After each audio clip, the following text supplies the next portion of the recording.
हमारे देश में नागा साधुओं का बहुत महत्व है। उनकी जिंदगी कठोर तपस्या में बीतती है। कुंभ जैसे किसी बड़े अवसर पर नागा साधुओं का स्नान सबसे बड़ा माना जाता है। पर क्या आपको पता है कि महिला नागा साधु भी होती हैं और कठोर तपस्या के बाद साध्वी बन पाती है? अधिकतर जगहों पर पुरुष नागा साधु दिखते हैं, लेकिन महिलाएं नहीं। यही नहीं, ऐसे कुछ ही अखाड़े हैं जहां महिलाओं को नागा साधु बनने की अनुमति दी जाती है। नागा साधुओं के जीवन से जुड़ी कुछ बातें जानने की कोशिश की।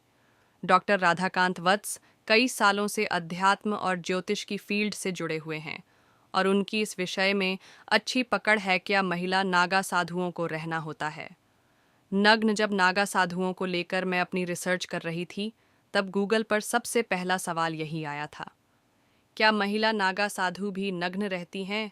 इस सवाल का जवाब है नहीं, उन्हें कपड़े पहनने की इजाज़त होती है।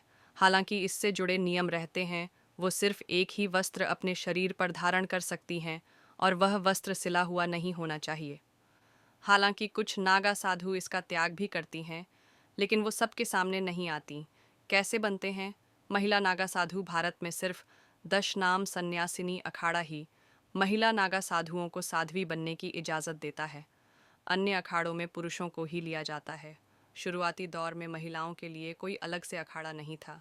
जूना अखाड़े में ही माईबाड़ा नाम से उनके लिए अलग शिविर का आयोजन किया जाता था। कुंभ में भी जूना अखाड़ा अपने बगल में माईबाड़ा शिविर का आयोजन करता था, जिसमें महिला सन्यासी आती थीं। इसके बाद महिलाओं की संख्या बढ़ने लगी और 2013 में दशनामी सन्यासिनी का अखाड़ा बना। तब से महिला नागा साधु भी इसी अखाड़े के जरिए बनती हैं। महिला नागा साधु बनने के लिए बचपन से ही कड़ी परीक्षाएं देनी होती हैं। 6 साल की उम्र से ही उन्हें ब्रह्मचर्य का पालन करना पड़ता है। जब वो ऐसा कर पाने में समर्थ होती है, तब उसे नागा साधु बनने की अनुमति मिलती है। इस अवधि में उसे कठोर तपस्या के साथ कई नियमों का पालन करना होता है, जैसे गुफाओं में वास तप, नदी में स्नान, खाने पीने से जुड़े कठोर नियम आदि। महिला नागा साधु जो वस्त्र धारण करती हैं उसे घंटी कहा जाता है। यह सिर्फ गेरुए रंग का ही होता है। महिला नागा साधुओं की आराधना और तपस्या देखने के साथ साथ उनके गुरु उनके पूर्व जीवन के बारे में भी जानते हैं, ताकि यह सुनिश्चित किया जा सके कि महिला नागा साधु बनकर ईश्वर को अपना जीवन समर्पित कर पाएगी या नहीं। इसके साथ ही कई और नियम होते हैं, जैसे महिला नागा साधु हर वक्त सांसारिक गतिविधियों से दूर रहेंगी और केवल कुछ ही खास दिनों में वो सबके सामने आएंगी। जैसे कुंभ मेले के दौरान महिला नागा साधुओं को देखा जा सकता है। क्या है अखाड़ा? नागा साधुओं की बात होते ही अखाड़ा शब्द सामने आता है। अखाड़ा शब्द मुगल काल से ही शुरू हुआ है। इसके पहले साधुओं के जत्थे को बेड़ा या जत्था ही कहा जाता था। अखाड़ा साधुओं का वह दल होता है। नागा साधुओं के बिना कुंभ की कल्पना भी नहीं की जा सकती है।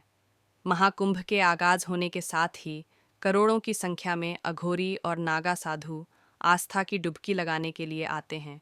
पुरुषों के समान ही महिला नागा साधु भी होती हैं। आइए आपको इस लेख में महिला नागा साधु से जुड़ी सारी बातें बताते हैं। उत्तर प्रदेश के प्रयागराज में महाकुंभ की भव्य शुरुआत हो चुकी है और इसका समापन 26 फरवरी को होगा। लगभग 45 दिनों तक चलने वाले महाकुंभ में गंगा, यमुना और सरस्वती के त्रिवेणी संगम पर आस्था की डुबकी लगाने के लिए इस बार 40 करोड़ श्रद्धालुओं शामिल हो सकते हैं। महाकुंभ में बड़ी संख्या में साधु संत संगम में पवित्र स्नान करने के लिए दूर दूर से पहुंच रहे हैं। हर बार कुंभ में आने वाले नागा साधु लोगों के बीच आकर्षण का केंद्र बनते हैं। नागा साधुओं के बिना कुंभ की कल्पना भी नहीं की जा सकती है। कुंभ मेले में अघोरी और नागा साधुओं की चर्चा बनी रहती है। नागा साधुओं की वेशभूषा और खान पान आम लोगों से बिल्कुल अलग होता है। पुरुषों के समान ही महिला नागा साधु भी होती है। महिला नागा साधु भी अपने जीवन को पूर्ण रूप से ईश्वर को समर्पित कर देती हैं और इनकी दुनिया भी अलग और विचित्र होती है। महिला नागा साधु कैसे बनती हैं? महिला नागा साधु कहाँ रहती हैं? महिला नागा साधु क्या करती हैं? महिला नागा साधु क्या खाती हैं से लेकर महिला नागा साधु बनने के नियम तक आपको सारी जानकारी इस लेख में मिल जाएगी।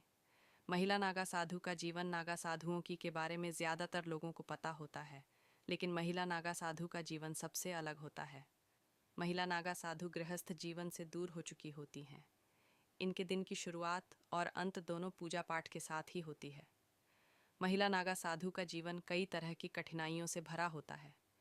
महिला नागा साधुओं को दुनिया से कोई मतलब नहीं होता है। महिला नागा साधु कौन बनाता है? महिला नागा साधु बनने के बाद सभी साधु साध्वियाँ उन्हें माता कहती हैं। माईबाड़ा में महिला नागा साधु होती हैं, जिसे अब सन्यासिनी अखाड़ा कहा जाता है। साधु संतों में नागा एक पदवी होती है। साधुओं में वैष्णव, शैव और उदासीन संप्रदाय हैं। इन तीनों संप्रदायों के अखाड़े नागा साधु बनाते हैं। महिला नागा साधु कैसे बनती हैं? पुरुष नागा साधु नग्न रह सकते हैं, लेकिन महिला नागा साधु को नग्न रहने की इजाज़त नहीं होती है। नागा साधुओं में वस्त्रधारी और दिगंबर निर्वस्त्र दो तरह के नागा साधु होते हैं। सभी महिला नागा साधु वस्त्रधारी होती हैं। महिला नागा साधुओं को अपने माथे पर तिलक लगाना ज़रूरी होता, लेकिन महिला नागा साधु गेरुए रंग का सिर्फ एक कपड़ा पहनती हैं, जो सिला हुआ नहीं होता है। महिला नागा साधु के इस वस्त्र को गंती कहा जाता। नागा साधु बनने की प्रक्रिया क्या है? महिला नागा साधु बनने की प्रक्रिया काफ़ी कठिन होती है। सनातन धर्म में महाकुंभ मेले का खास महत्व। हाय, इस बार इसकी शुरुआत पौष पूर्णिमा के दिन यानी 13 जनवरी से हुई है। यह मेला हर 12 सालों में एक बार लगता है। वहीं इस भक्ति भरे मेले में साधु संत लगातार चर्चा का विषय बने हुए हैं। तो नागा साधु से जुड़े कुछ अनसुने रहस्य को जानते हैं, जो इस प्रकार है। महाकुंभ में करोड़ों श्रद्धालु शामिल होते हैं। इनमें साधु संतों की टोली हर बार सभी का ध्यान अपनी ओर खींचती है। देश से नहीं, बल्कि विदेशों से भी संतों के आने का सिलसिला जारी है।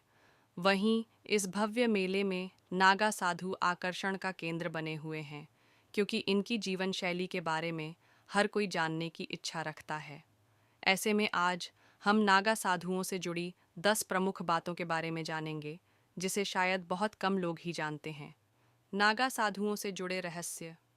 नागा साधु बनने के लिए ब्रह्मचर्य का पालन करना पडेडीएचता है। आपको बता दें कि नागा साधु बनने के लिए कठोर ब्रह्मचर्य का पालन करना पड़ता है। नागा साधु के जीवन में प्रवेश करने के दौरान सबसे पहले खुद का ही पिंडदान करना पड़ता है। नागा साधु बनने के लिए खुद का ही पिंडन करना पड़ता है। ये ऐसा इसलिए करना पड़ता है क्योंकि नागा साधु बनते हैं सभी मोह माया का त्याग करना पड़ता है। नागा साधुओं भिक्षा से ही अपना पेट न भरना होता है।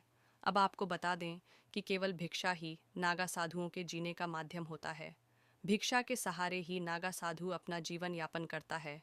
अगर नागा साधु को किसी दिन भिक्षा नहीं मिलती है तो उन्हें बिना खाए ही रहना पड़ डसता है। नागा साधु बनने के बाद सांसारिक जीवन और आडंबर का पूरी तरह से त्याग करना पड़ता है। नागा साधु बनने के बाद वस्त्र का त्याग करना पड़ता है। आपको तो पता ही है कि नागा का मतलब नग्न होता है, तो नागा साधु जीवन भर नग्न अवस्था में ही रहते हैं। नागा साधु शरीर को ढकने के लिए भस्म का इस्तेमाल करते हैं। भस्म लगाकर अपने शरीर को गर्म रखते हैं, तो साथ ही ये भस्म इनके कपड़ों का भी काम करते हैं। नागा बनने के बाद किसी के सामने सिर झुकाना और किसी की निंदा करना पूर्ण वर्जित होता है, क्योंकि नागा साधु कभी किसी के सामने झुकते नहीं हैं। अब आपको बता दें कि नागा साधु शिव जी के उपासक होते हैं। भगवान शिव की आरती करते हैं और साथ भगवान शिव का नाम ही लेते हैं। शिव भक्त होने की वजह से नागा साधु 17 श्रृंगार करते हैं। नागा साधुओं के 17 श्रृंगार इस प्रकार हैं। नागा साधुओं के 17 श्रृंगार में भभूत लंगोट, चंदन पैरों में कड़ा, पंचकेश अंगूठी, फूलों की माला, कमर में बांधने के लिए हाथों में चिमटा, माथे पर रोली का लेप